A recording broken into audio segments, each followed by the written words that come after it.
তারপরে দেখুন এইভাবে বান্ডিল বান্ডিল টাকা উইতে খেয়েছে। আজকে কর্পোরেশনের অফিসাররা এসে যখন পরিষ্কার করতে বলেছে, তালা ভেঙে এই পার্টি অফিস, দেখুন দেখুন নেতৃত্বের পার্টি অফিস, তারা এখানে এইসব হোর্ডিং ব্যানার এবং এই বাক্স দুটি রেখেছিল।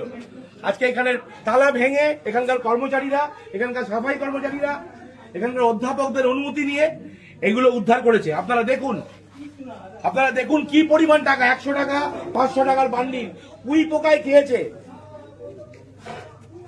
এই টাকার উৎস কি আমরা জানতে চাই। এই টাকা কারা দিনের পর দিন এই কলেজে যারা দুর্নীতি করেছে, এই কলেজে যারা দিনের পর দিন ধরে দুর্নীতি করেছে, এই কলেজে দিনের পর দিন যারা টিচিং স্টাফদের ঠকিয়েছে, প্রফেসরদের সঙ্গে গুন্ডামি করেছে, তাদের প্রত্যেকের টাকা এটা।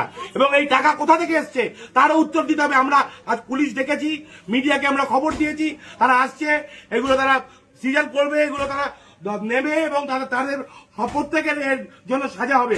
এবং আমরা যত ওপর পর্যন্ত যেতে হয়, আমরা যে একটা শিক্ষা প্রতিষ্ঠানে, এটা কি কোনো মন্ত্রী ঘাটের তলা? আপনারা ভাবুন, লজ্জার বিষয়। একটা শিক্ষা প্রতিষ্ঠানে এইভাবে টাকা পাওয়া যাচ্ছে উইতে খাওয়া। সুরেন্দ্রনাথ কলেজের পেছনে জিমনাসিয়ামের সামনে